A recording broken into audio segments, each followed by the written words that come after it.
నమస్కారం గురువు గారు.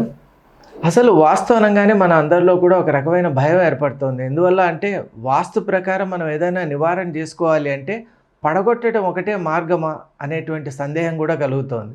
మరి నిజంగా వాస్తు దోషాలు నివారించుకోవడానికి పడగొట్టడం ఒకటే మార్గమా లేక వేరే ఏదైనా మార్గాలు ఉన్నాయా? శర్మ గారు, మీరు అడిగింది చాలా అనుభవపూర్వంగా అడుగుతున్నారు. మీరు కరెక్టే. వాస్తు దోషం పూరితంగా కట్టుకునే ఇల్లు అంటే ఆ రోజుల్లో ఇల్లు కట్టేసుకునే వాళ్ళు అంతే.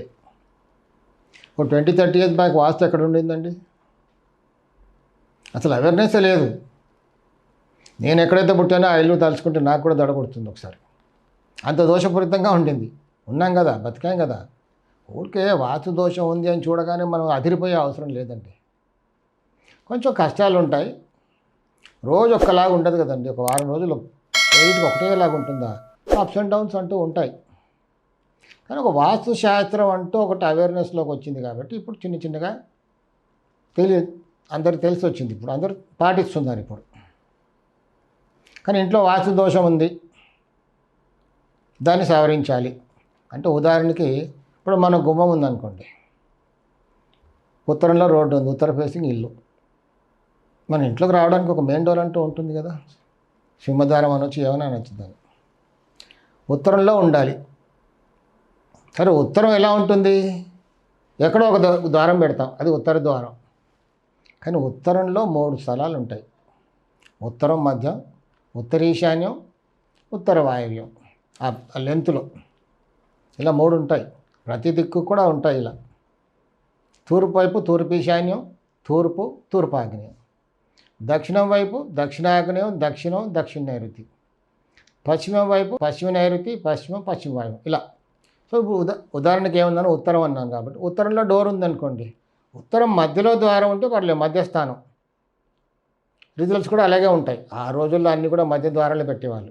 కొంచెం అప్డేట్ అయింది సైన్స్ తర్వాత. ఇప్పుడు ఉచ్చస్థానం, ప్రతి దిక్కున ఏంటంటే ఉచ్చస్థానం, మధ్యస్థానం, నీచస్థానం అని ఉంటుంది. అదే ఉత్తర వాయువు నీచస్థానం, ఉత్తరం మధ్యస్థానం, ఉత్తర ఈశాన్యం ఉచ్చస్థానం.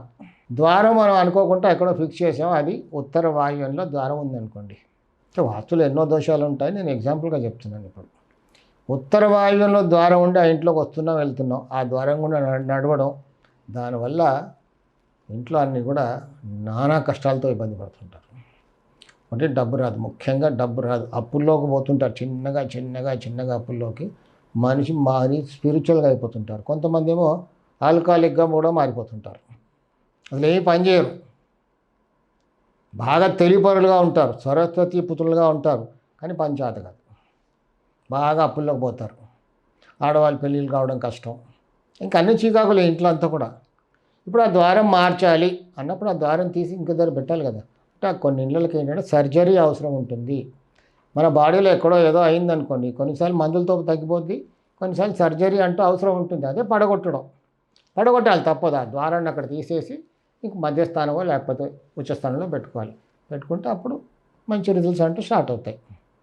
అలాగే ఇంట్లో ఎక్కడైనా దోషాలు ఉంటే కొన్నిసార్లు కొన్ని గోడలు తీసేయడం, మళ్ళీ కట్టుకోవడం, ఈశాన్యం లేదా ఇంటికి ఈశాన్యం కట్టుకోవడం, బాగా దిక్కులు పెరిగిపోయాయి, దక్షిణ నైరుతి పెరిగిపోయింది అనుకోండి, ఆ పెరిగిన దాన్ని కట్ చేసి వదిలేయడం. లేదా ఇంటికి కట్టడంలో దక్షిణ నైరుతి పెరిగింది లేదా పశ్చిమ నైరుతి పెరిగింది, ఆ రూమ్ని అలా కట్ చేసి మళ్ళీ సరి చేసుకోవడం. ఇలాంటి కొన్ని సర్జరీస్ అంటూ ఉంటాయి. రిజల్ట్స్ రావాలి అనుకుంటే మాత్రం కంపల్సరీగా సర్జరీ అవసరం. సర్జరీ లేదనుకోండి, ఆ ఇంట్లో కొంతమంది ఇళ్ళల్లో ఏంటి, సామాన్లు సర్దుకోవడంలో ఇల్లంతా బాగానే ఉంటుంది, ప్లస్ ఆర్ మైనస్ ఓకే. వాస్తు ఎప్పుడు కూడా మన కర్మానుసారంగానే అమ్ముతుందండి. ఇది నా 40 ఇయర్స్ అనుభవంలో నేను గమనించింది ఇది.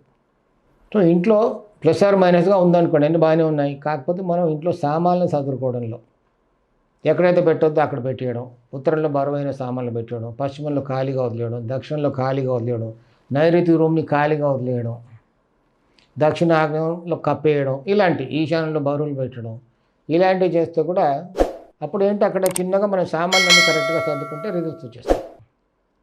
అక్కడ సర్జరీ అవసరం ఉండదు. కొంతమంది ఇళ్ళలో తీసుకెళ్తారు కదా, వాస్తు చూడడానికి తీసుకెళ్ళినప్పుడు ఆ ఇల్లు చూస్తే అక్కడ కొన్ని ఇళ్ళు చాలా బాగుంటాయి వాస్తుపరంగా, ఓకే 80% అని చెప్పొచ్చు అది. కానీ వాళ్ళ ఇంట్లో సామాన్లు చదువుకోవడం, ఎక్కడ ఉండకూడదు అక్కడ పెట్టేస్తారు. ఈశాన్య రూమ్ని అంతా లాక్ చేసేసి దానికి ఒక స్టోర్ రూమ్గా మార్చేస్తారు. ఇంకా వాళ్ళ పరిస్థితి అసలు మనం చెప్పలేం. చాలా ఘోరంగా ఉంటుంది. అసలు తినడానికి కూడా ఉండదు, దరిద్రంగా ఉంటుంది చాలా. అసలు అసలు ఏమి ఉండదు అక్కడ, తినడానికి కూడా ఉండదు. రేపు ఎలా అన్న పరిస్థితి ఉంటుంది అక్కడ. అలాంటి ఇళ్లలో మనం ఆ రూమ్ ఓపెన్ చేసి ఆ సామాన్లని చదివేసామనుకోండి, హాయిగా చాలా అలాంటి వాళ్ళకి చాలా మిరాకిల్ అనిపిస్తుంది. మరి ఇన్నాళ్ళు ఎందుకు బాధపడ్డాం అంటే కర్మ తప్పదు. అలాంటివి నేను ఎన్నో చేశాను. మెయింటెనెన్స్లో ఇలా మెయింటైన్ చేసి ఈశాన్య రూమ్ని స్టోర్గా మార్చేసిన వాళ్ళని తీసేస్తే వాళ్ళు చాలా ఆశ్చర్యపోయారు. వాస్తులో ఇంత పెద్ద మార్పు ఉంటుందా గురువుగారు అని. సర్జరీస్ అంటే కొన్ని బాగాలేనప్పుడు మార్పులు చేసామనుకోండి, బాగుపడిన వాళ్ళు చాలామంది ఉన్నారు. సో సర్జరీ ఒకసారి అవసరం పడుతుంది, ఒకసారి అవసరం పడదు. కానీ కొన్నిసార్లు ఏంటంటే కొంతమంది అడుగుతుంటారు, గురువుగారు ఈ మీరు తీసేయమన్నారు అంటే టెక్నికల్గా అక్కడ ఇప్పుడు ఈ గోడ తీసేయాలనుకోండి, టెక్నికల్గా ఇంజనీరింగ్ టెక్నికల్గా ఈ గోడ తీస్తే మొత్తం రూఫ్ పడిపోద్ది. ఆ రోజుల్లో కట్టిన అన్ని కూడా లోడ్ బేరింగ్ వాల్స్, అంటే మరీ 15 అయితే 14 ఇంచెస్ లోడ్ బేరింగ్ వాల్స్, తర్వాత 9 ఇంచ్ వాళ్ళు కట్టి కూడా లోడ్ బేరింగ్ వేస్తారు. ఇప్పుడు మనం స్ట్రక్చరల్గా మొత్తం రూఫ్ వేసేస్తున్నాం బీమ్స్తో. అప్పుడు గోడలన్నీ ఊరికే పార్టిషన్, ఏ గోడ పడితే ఆ గోడ తీసేయచ్చు, రూఫ్ ఏం కాదు. కానీ లోడ్ బేరింగ్ వాల్స్ ఉన్నప్పుడు ఈ గోడ తీసేయాలంటే మనం తీయలేము, ఎందుకంటే మొత్తం రూఫే కిందకి వచ్చేస్తుంది. ఆ మధ్యలో ఎక్కడో ఒక లాస్ట్ 6 months బ్యాక్ ఒక న్యూస్లో ఐటమ్ వచ్చింది, ఒక పిల్లర్ వల్ల పిల్లర్ దోషంగా ఉంది అని ఎవరో వాస్తు వాళ్ళు చెప్పారట. ఆ పిల్లర్ తీసేస్తే మీరు బాగుపడతారంటే స్ట్రక్చర్ స్టడీ చేయకుండా చెప్పాడు. ఆ పాపం వాళ్ళు నమ్మి తీసేస్తారు, మొత్తం బిల్డింగ్ అలా కూలిపోయింది. స్ట్రక్చర్ స్టడీ చేయాలి ఎప్పుడైనా. టెక్నికల్గా పాసిబిలిటీస్ లేనప్పుడు అక్కడ వాస్తు మార్పులు చేయడం కష్టమవుద్ది. అలాంటప్పుడు కొంతమంది కొన్ని ఆల్టర్నేటివ్ మెథడ్స్ అన్ని మన పూర్వీకులు చెప్పారు, మనం ఋషులు మహర్షులు చెప్పినవి కొన్ని ఉన్నాయి, కొన్ని యంత్రాలు. కానీ అలా యంత్రాలు ఉన్నాయని చాలామంది ఏం చేస్తుంటారంటే ఇంట్లో ఏం మార్పులు చేయమండి, ఏమైనా ఆల్టర్నేట్ మెథడ్ యంత్రం ఉంటే స్థాపించండి అని ఇలా అడుగుతూ ఉంటారు. యంత్రాలు అంటూ ఉన్నాయి, లేదని నేను అన్ను. మన ఋషులు మహర్షులు ప్రతి దానికి కూడా ఒక యంత్రం అంటూ కనిపెట్టి మనకు చెప్పారు. దానికి ఒక 40 రోజులు పూజ, 10 లక్షల మంత్ర జపాలతో కొన్ని విధి విధానాలతో చెప్పారు. చేసేవాడు చాలా నిష్ఠ నియమాలతో ఉండాలి. స్థాపన యంత్రాలు కొన్ని ఉంటాయి, పూజా యంత్రాలు కొన్ని ఉంటాయి. కానీ నా ఉద్దేశంలో ఏంటంటే కొన్ని యంత్రాలు మాత్రం పనిచేస్తాయి, మిగతా యంత్రాల కాలం చెల్లిందని చెప్పచ్చు. ఎందుకలా అంటుందనంటే ఇప్పుడు పూజా యంత్రం ఎక్కడో ఇచ్చామనుకోండి, కొన్ని యంత్రాలకు లిమిటేషన్స్ ఉంటాయి. ఫస్ట్ లిమిటేషన్ చేసేవాడు చాలా నిష్ఠా నియమాలతో ఉండాలి. సరే ఈ రోజులు ఎక్కడవుతుంది, అరే ఎవరో మహానుభావుడు ఉన్నాడు అనుకోండి, ఆ యంత్రం తీసుకెళ్ళి అక్కడ స్థాపించేస్తే ఆ ఇంట్లో శుచి శుభ్రత ఉండాలి, లేకపోతే ఆ యంత్రం పనిచేసే బదులు రిజల్ట్స్ అన్ని తప్పుగా ఇస్తుంది. దాని పవర్ పోతుంది. పవర్ పోతే పర్వాలేదు, ఫ్యూజ్ అయిపోద్ది.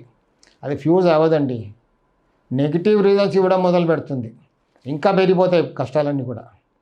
సో నేనేమంటానంటే ఆ పూజా యంత్రాలకు కాలం చెల్లింది. స్థాపన యంత్రాలు ఉన్నాయి, స్థాపించుకోవచ్చు. కానీ మొత్తం యంత్రం పైనే మనం డిపెండ్ అయ్యి ఏం గోడలు తీయమండి, డోర్లు మార్చమండి, గుమ్మాలు ఎక్కడ మార్చమండి, ఎత్తు పొలాలు కూడా ఉంటే మార్చమండి, యంత్రం స్థాపించండి అంటే మాత్రం కాదు. యంత్రాలకు లిమిటేషన్స్ అంటూ ఉంటాయి. ఎక్కడ ఏ యంత్రం పెట్టాలి అంతే పెట్టాలి. కానీ ప్రతిదానికి నేను యంత్రం పెట్టేస్తాను చెల్లదు. కానీ ఇప్పుడు ఏమైపోయిందంటే కొంతమందికి చెప్పేవాళ్ళు చెప్తున్నారు, పాటించే వాళ్ళు పాటిస్తున్నారు, తర్వాత సమయం డబ్బు వృధా అయిపోతుంది. తర్వాత మళ్ళీ తిరిగి వస్తారు. చాలామంది అలా వస్తారు నా దగ్గరికి, ఎప్పుడో మేము 6 years బ్యాక్ యంత్రం పెట్టామంటే ఏమీ లేదు, మొత్తం నష్టపోయాము. ఇంకా యంత్రాలకు లిమిటేషన్స్ అంటుంటాయి, ఎక్కడ పెట్టాలో అక్కడే పెట్టాలి.